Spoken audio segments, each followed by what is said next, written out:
Hello friends और welcome to exam help Himachal Pradesh 6 month current affairs series के तहत पहले वीडियो में आपका स्वागत है। और इस वीडियो में हम कवर करने वाले हैं हिमाचल प्रदेश के जनवरी मंथ 2022 से लेकर मार्च मंथ 2022 तक के इम्पोर्टेंट करंट अफेयर्स के क्वेश्चन। और इन सभी क्वेश्चन की पीडीएफ का लिंक आपको मिल जाएगा एग्जाम हेल्प के ऑफिशियल फेसबुक पेज पर, और इस पेज का लिंक दिया गया है इस वीडियो के डिस्क्रिप्शन बॉक्स में। ये वीडियो काफ़ी ज़्यादा इम्पोर्टेंट रहने वाला है हिमाचल प्रदेश के सभी अपकमिंग एग्जाम्स के लिए। विजय हजारे ट्रॉफी 2021-2022 की विजेता टीम कौन सी है? राइट आंसर है ऑप्शन सी, हिमाचल प्रदेश। हिमाचल प्रदेश ने इस बार फाइनल में तमिलनाडु की टीम को हराकर विजय हजारे ट्रॉफी 2021-2022 का खिताब अपने नाम किया है। विजय हजारे ट्रॉफी से जुड़ी कुछ इंपॉर्टेंट जानकारियों की बात करें तो सबसे पहले ये आयोजित की गई थी वर्ष 2002-2003 के दौरान, और इसका नाम रखा गया है पूर्व क्रिकेटर विजय हजारे के नाम पर। सबसे अधिक बार विजय हजारे ट्रॉफी का खिताब किस टीम ने जीता है? सबसे अधिक बार इसका खिताब जीता है तमिलनाडु टीम ने, और तमिलनाडु टीम ने इसका खिताब अब तक जो है 5 बार जीता है। हाल ही में रेणुका बांध परियोजना का शिलान्यास किसके द्वारा किया गया है? राइट आंसर है ऑप्शन ए, प्रधानमंत्री द्वारा। प्रधानमंत्री द्वारा मंडी के पड्डल मैदान से रेणुका बांध परियोजना का शिलान्यास किया गया है, और इस परियोजना को राष्ट्रीय परियोजना घोषित किया गया है। ये परियोजना बनाई जाएगी सिरमौर डिस्ट्रिक्ट में यमुना नदी की सहायक नदी गिरि नदी पर। और यहाँ पर इस परियोजना के लिए 6 राज्यों के बीच अंतर्राज्यीय समझौता हुआ है। ये 6 राज्य हैं दिल्ली, उत्तर प्रदेश, हरियाणा, राजस्थान, उत्तराखंड और हिमाचल प्रदेश। देश का प्रथम हाइड्रो इंजीनियरिंग कॉलेज किस राज्य में खोला गया है? इसका राइट आंसर है ऑप्शन बी, हिमाचल प्रदेश में। हिमाचल प्रदेश में बिलासपुर डिस्ट्रिक्ट में देश का प्रथम हाइड्रो इंजीनियरिंग कॉलेज खोला गया है। हाइड्रो इंजीनियरिंग सिविल इंजीनियरिंग की सब ब्रांच है। हाल ही में हिमाचल प्रदेश के किन खिलाड़ियों को अर्जुन पुरस्कार से सम्मानित किया गया है? इस क्वेश्चन का राइट आंसर रहने वाला है ऑप्शन सी, इन दोनों को, यानी वरुण कुमार शर्मा और निषाद कुमार को अर्जुन पुरस्कार से सम्मानित किया गया है। वरुण कुमार शर्मा भारत की राष्ट्रीय हॉकी टीम के सदस्य हैं। इसके अलावा निषाद कुमार ऊंची कूद के भारतीय पैरा एथलीट हैं।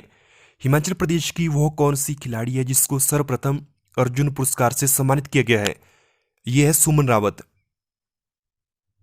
सुमन रावत को हिमाचल प्रदेश से सबसे पहले अर्जुन पुरस्कार से सम्मानित किया गया है। स्मार्ट पुलिस इंडेक्स रैंकिंग में हिमाचल प्रदेश पुलिस ने देश भर में कौन सा स्थान प्राप्त किया है? इस क्वेश्चन का राइट आंसर है ऑप्शन डी, 9वां। और इस रैंकिंग में पहला स्थान किस राज्य की पुलिस ने प्राप्त किया है? पहला स्थान प्राप्त किया है आंध्र प्रदेश की पुलिस ने, और ये रैंकिंग जारी की गई है इंडियन पुलिस फेडरेशन के द्वारा। हिमाचल प्रदेश में 15 वर्ष से लेकर 18 वर्ष आयु वर्ग का कोविड रोधी टीकाकरण कब शुरू किया गया है? राइट आंसर है ऑप्शन बी, 3 जनवरी 2022 को। लिविंग माई कन्विक्शन किस प्रसिद्ध शख्सियत की आत्मकथा का अंग्रेजी अनुवाद का शीर्षक है? राइट आंसर है ऑप्शन बी, शांता कुमार।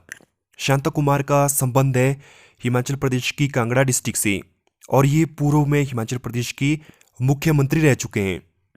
हाल ही में सेल ने किसको स्टील सप्लाई करने के लिए ज्ञापन समझौते पर हस्ताक्षर किए हैं? राइट आंसर है ऑप्शन सी, HPSIDC, यानी Himachal Pradesh state industrial development corporation limited और स्टील अथॉरिटी ऑफ इंडिया के बीच स्टील सप्लाई करने के लिए MOU पर हस्ताक्षर किए गए हैं। धौलासिद्ध जल विद्युत परियोजना हिमाचल प्रदेश के किस जिले में निर्मित की जाएगी? इस क्वेश्चन का राइट आंसर रहने वाला है ऑप्शन सी, हमीरपुर डिस्ट्रिक्ट में। और हमीरपुर डिस्ट्रिक्ट में ये बनाई जाएगी ब्यास नदी पर। इसकी कुल क्षमता रहने वाली है 66 मेगावाट, और यहां पर टोटल कॉस्टिंग इसको बनाने के लिए रहने वाली है 686 करोड़ रुपए।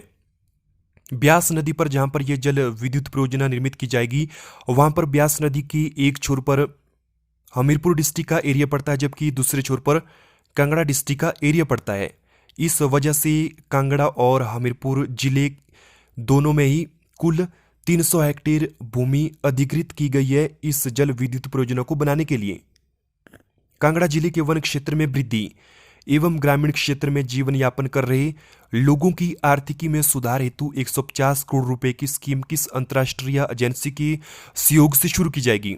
इसका राइट आंसर है ऑप्शन ए, जाइका के सहयोग से। जाइका यानी Japan international corporation agency. Himachal Pradesh विश्वविद्यालय की कॉफी टेबल बुक का विमोचन हाल ही में किसके द्वारा किया गया है? इसका राइट आंसर है ऑप्शन बी, राज्यपाल द्वारा। हिमाचल प्रदेश के राज्यपाल राजेंद्र विश्वनाथ आर्लेकर द्वारा। आपको कमेंट बॉक्स में कमेंट करके बताना है कि ये हिमाचल प्रदेश के कौन से नंबर की राज्यपाल हैं। हिमाचल प्रदेश विश्वविद्यालय की बात करें तो इसकी स्थापना हुई है वर्ष 1970 के दौरान। करंट टाइम में इसके चांसलर है हिमाचल प्रदेश के राज्यपाल यानी राजेंद्र विश्वनाथ आर्लेकर। और करंट टाइम में इसके वाइस चांसलर यानी कुलपति कौन है? करंट टाइम में इसके कुलपति है सिकंदर कुमार। और ये हाल ही में चर्चा में है क्योंकि इन्होंने हिमाचल प्रदेश में राज्यसभा का सदस्य बनने के लिए नामांकन दर्ज किया है बीजेपी पार्टी की ओर से। हिमाचल प्रदेश में राज्यसभा की टोटल 3 सीटें हैं और इन 3 सीटों में एक सीट कांग्रेस के नेता के नाम है जो है आनंद शर्मा। और ये यहाँ पर इनका कार्यकाल पूरा होने वाला है और इस वजह से राज्यसभा का सदस्य बनने के लिए एचपीयू के कुलपति के द्वारा नामांकन दर्ज किया गया है। हाल ही में 9वीं राष्ट्रीय महिला आइस हॉकी चैंपियनशिप 2022 का शुभारंभ कहाँ हुआ है? इसका राइट आंसर रहने वाला है ऑप्शन ए, हिमाचल प्रदेश में। हिमाचल प्रदेश में ice skating ring Kaza Lahaul Spiti में इसका शुभारंभ हुआ है। और इस बार की इस टूर्नामेंट की विजेता टीम कौन है? इस बार की विजेता टीम है लद्दाख की महिला टीम। स्वर्ण जयंती खेल नीति 2021 किस राज्य के द्वारा शुरू की गई है? ये शुरू की गई है हिमाचल प्रदेश के द्वारा। और ये स्कीम यहाँ पर हिमाचल प्रदेश गवर्नमेंट के द्वारा खिलाड़ियों के लिए शुरू की गई है। खिलाड़ियों को सरकारी नौकरी में 3% का आरक्षण दिया जाएगा। खिलाड़ियों को मिलने वाली आहार राशि को दोगुना किया जाएगा। और शीतकालीन ओलंपिक पैरा ओलंपिक में जितने भी खिलाड़ी स्वर्ण पदक लेकर आएंगे उनको 3 करोड़ रुपए की राशि प्रदान की जाएगी इस स्कीम के तहत। नीति आयोग ने सतत विकास लक्ष्यों को हासिल करने में पहाड़ी राज्यों में हिमाचल प्रदेश को कौन सा स्थान दिया है? इसका राइट आंसर है ऑप्शन ए, पहला। जबकि देश भर की राज्यों में हिमाचल प्रदेश को दूसरा स्थान प्राप्त हुआ है। हिमाचल प्रदेश के किन शहरों में बिजली के प्रीपेड स्मार्ट मीटर लगाए गए हैं? राइट आंसर है ऑप्शन डी, यानी शिमला और धर्मशाला। शिमला और धर्मशाला में बिजली के प्रीपेड स्मार्ट मीटर लगाए गए हैं। दुग्ध उत्पादन के लिए प्रदेश की किस संस्था को राष्ट्रीय गोपाल रत्न पुरस्कार दिया गया है? राइट आंसर है ऑप्शन ए, कामधेनु हितकारी मंच नमोल। और ये संस्था है बिलासपुर डिस्ट्रिक्ट में। हिमाचल प्रदेश के किन उत्पादों को वर्ष 2021 में जीआई टैग मिला है? राइट आंसर है ऑप्शन सी, पूले व चंबा चप्पल। जीआई टैग यानी जियोग्राफिकल इंडिकेशन टैग किसी स्थान की वस्तु को दिया जाता है एक विशिष्ट पहचान देने के लिए। हिमाचल प्रदेश से किस हस्ती को पद्मश्री से सम्मानित किया गया है? इसका राइट आंसर है ऑप्शन डी, BNC, यानी विद्यानंद सरेख और ललिता बकील को पद्मश्री अवार्ड से सम्मानित किया गया है। विद्यानंद सरेख का संबंध है हिमाचल प्रदेश की सिरमौर डिस्ट्रिक्ट से और इन्होंने अनेक लोकगीतों, नाट्यों और लोक साहित्यों की रचना की है।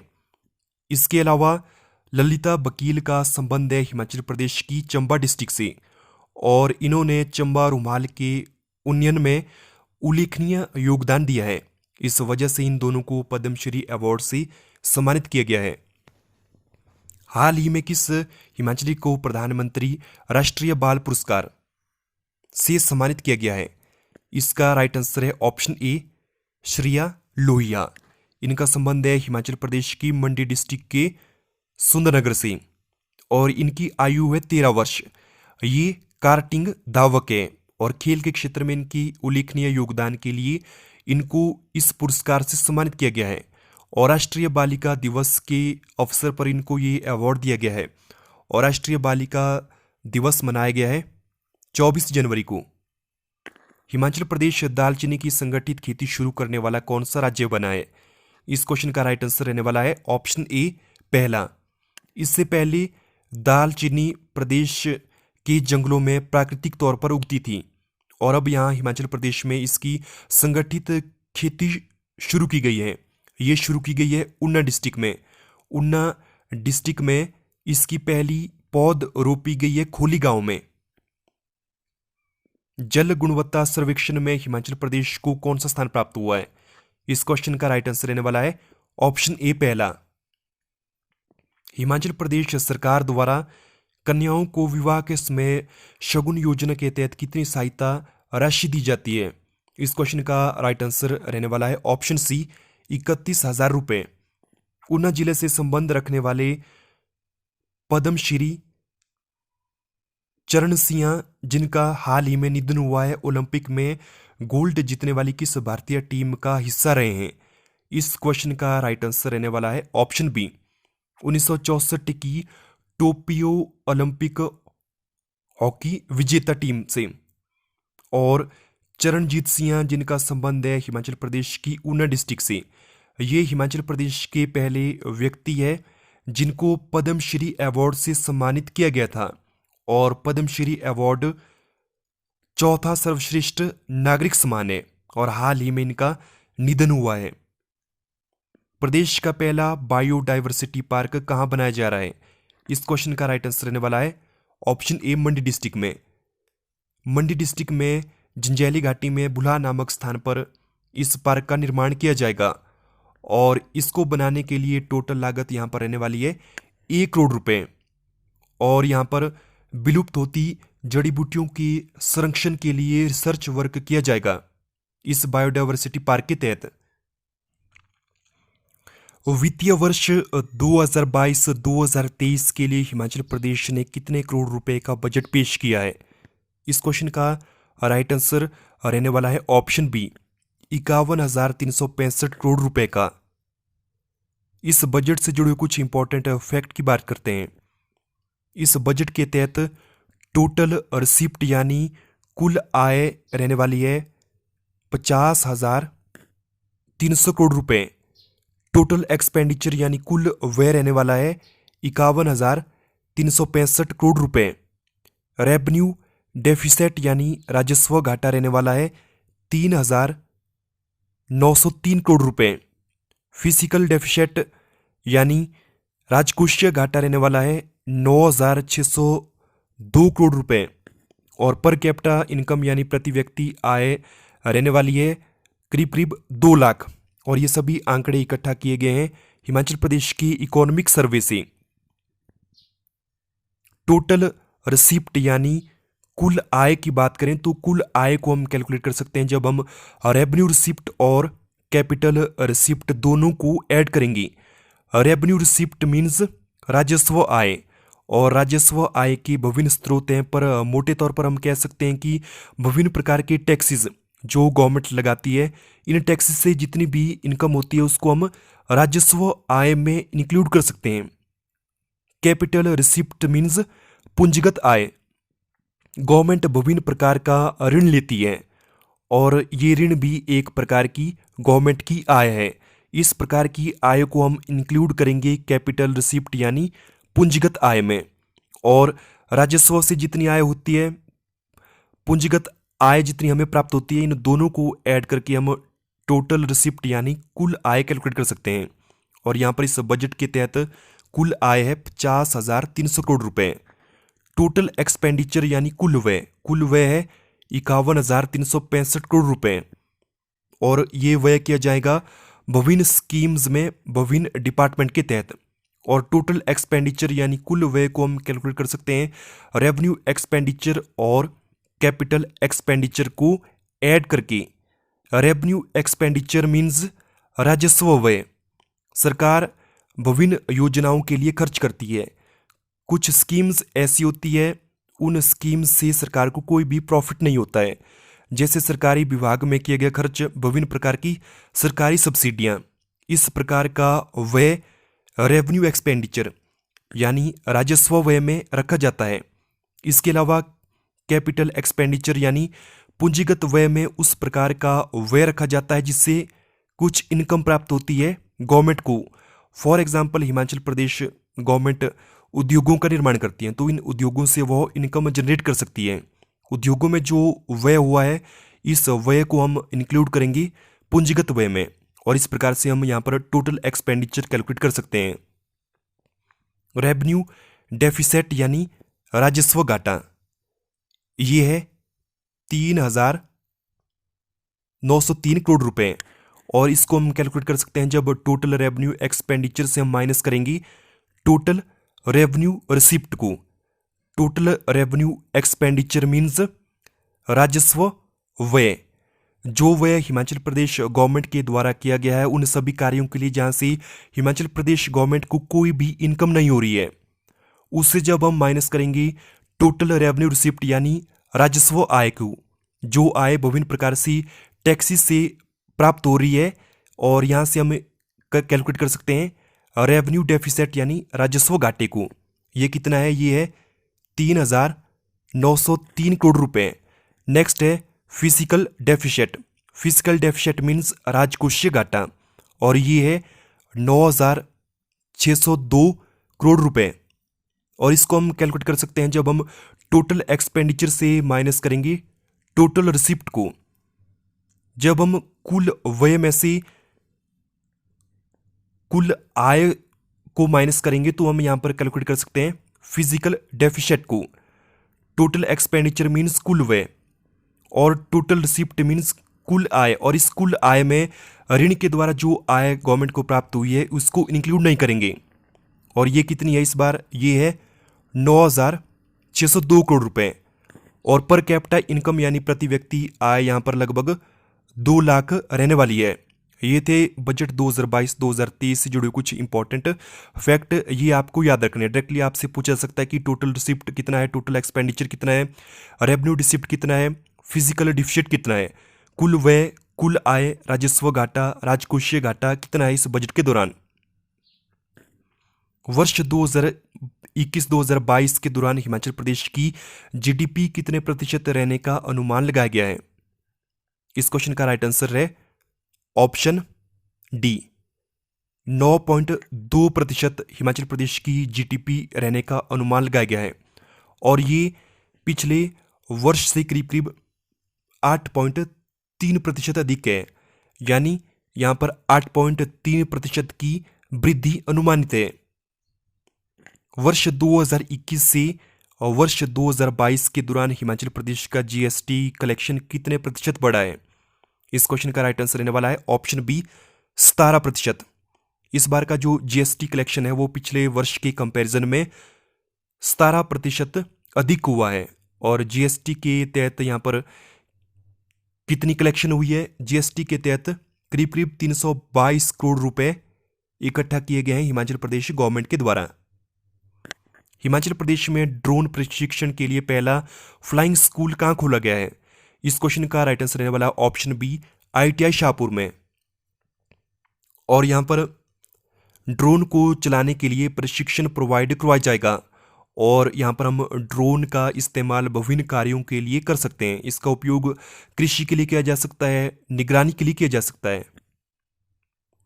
ट्रांसगिरी क्षेत्र हिमाचल प्रदेश के किस जिले में स्थित है? इस क्वेश्चन का राइट आंसर है ऑप्शन ए, सिरमौर डिस्ट्रिक्ट में। और ये क्षेत्र हाल ही में चर्चा में है क्योंकि जयराम ठाकुर हिमाचल प्रदेश के मुख्यमंत्री इस क्षेत्र को जनजातीय क्षेत्र का दर्जा देने के लिए केंद्र के समक्ष इन्होंने एक बार मांग उठाई थी और दोबारा से मांग उठाने वाले हैं, और इसको ट्रांसगिरी क्षेत्र को जनजातीय क्षेत्र का दर्जा प्रोवाइड करवाने के लिए हिमाचल प्रदेश के मुख्यमंत्री जयराम ठाकुर प्रयास कर रहे हैं। इस वजह से ये क्षेत्र चर्चा में है। मुख्यमंत्री मोबाइल क्लिनिक योजना का संबंध किस क्षेत्र से है? इस क्वेश्चन का राइट आंसर है ऑप्शन ए, स्वास्थ्य से। और इस योजना के तहत प्रदेश के हर विधानसभा क्षेत्र में एक मोबाइल क्लिनिक खोला जाएगा। इसमें लोगों को प्राथमिक स्वास्थ्य सुविधा उपलब्ध कराने के लिए जरूरी उपकरण होंगे, और इस योजना के तहत एक डॉक्टर अपनी टीम के साथ गांव-गांव जाकर लोगों को चिकित्सा सुविधा मुहैया करवाएगा? हिमाचल प्रदेश सरकार किस जिले में नए सीमेंट कारखाने बनवाने वाली है? इस क्वेश्चन का राइट आंसर रहने वाला है option D, A and B, यानी मंडी डिस्ट्रिक्ट में और सिरमौर डिस्ट्रिक्ट में हिमाचल प्रदेश गवर्नमेंट के द्वारा सीमेंट उद्योग स्थापित किए जाएंगे। पहला है श्रीयुत हरीश सीमेंट लिमिटेड, ये बनाया जाएगा गांव केरन में, तहसील सुंदरनगर, मंडी डिस्ट्रिक्ट में। दूसरा है Shriyut FCI Aravali gypsum and mineral India limited, ये बनाया जाएगा नौराधार, जिला सिरमौर में। हिमाचल प्रदेश कोविड टीकाकरण में पहली और दूसरी डोज लगाने में देश का कौन सा राज्य बना है? इस क्वेश्चन का राइट आंसर रहने वाला है ऑप्शन ए, पहला। और इस उपलक्ष्य पर प्रधानमंत्री के द्वारा हिमाचल प्रदेश को चैंपियन राज्य की उपमा दी गई है। किस देश की स्पुतनिक कोविड वैक्सीन का व्यावसायिक उत्पादन हिमाचल प्रदेश में किया जा रहा है? इस क्वेश्चन का राइट आंसर रहने वाला है ऑप्शन बी, रशिया। रशिया की स्पुतनिक कोविड वैक्सीन का व्यावसायिक उत्पादन किया जा रहा है हिमाचल प्रदेश में। मुख्यमंत्री महिला सशक्तिकरण योजना के तहत ग्राम संगठन से जुड़े स्वयं सहायता समूहों को रिवॉल्विंग फंड के रूप में कितने रुपए की वन टाइम अतिरिक्त राशि टॉपअप के रूप में दी जाएगी? इस क्वेश्चन का राइट आंसर रहने वाला है ऑप्शन ए, 25,000 रुपये। वित्त वर्ष 2022-2023 का जो बजट पेश हुआ है, इस बजट में विभिन्न स्कीम्स को हिमाचल प्रदेश गवर्नमेंट के द्वारा लागू करने की घोषणा की गई है और इसी में से एक है महिला सशक्तिकरण योजना। इसके अलावा मुख्यमंत्री बाल सुपोषण योजना, जो कि कुपोषण से मुक्ति से रिगार्डिंग है। मुख्यमंत्री असहाय बाल पुनर्वास योजना, ये बेसहारा बच्चों के लिए है। इसके अलावा कुछ दूसरी स्कॉलरशिप से रिगार्डिंग स्कीमों की घोषणा भी की गई है। ये है बाल उधार योजना और बाल प्रतिभा छात्रवृत्ति योजना। ये थे हिमाचल प्रदेश के जनवरी मंथ 2022 से लेकर मार्च मंथ 2022 तक के सभी इंपॉर्टेंट करंट अफेयर्स के क्वेश्चन। और इन सभी क्वेश्चन के PDF के लिए आप डायरेक्टली विजिट कर सकते हो एग्जाम हेल्प के ऑफिशियल फेसबुक पेज पर। और इसी प्रकार के रेगुलर वीडियोस के लिए चैनल को सब्सक्राइब कर लें, बेल आइकन जरूर से प्रेस कर लें, ताकि जब भी कोई नया वीडियो इस चैनल पर अपलोड हो उसका नोटिफिकेशन आप सभी को तुरंत से मिल पाए। Thanks for watching.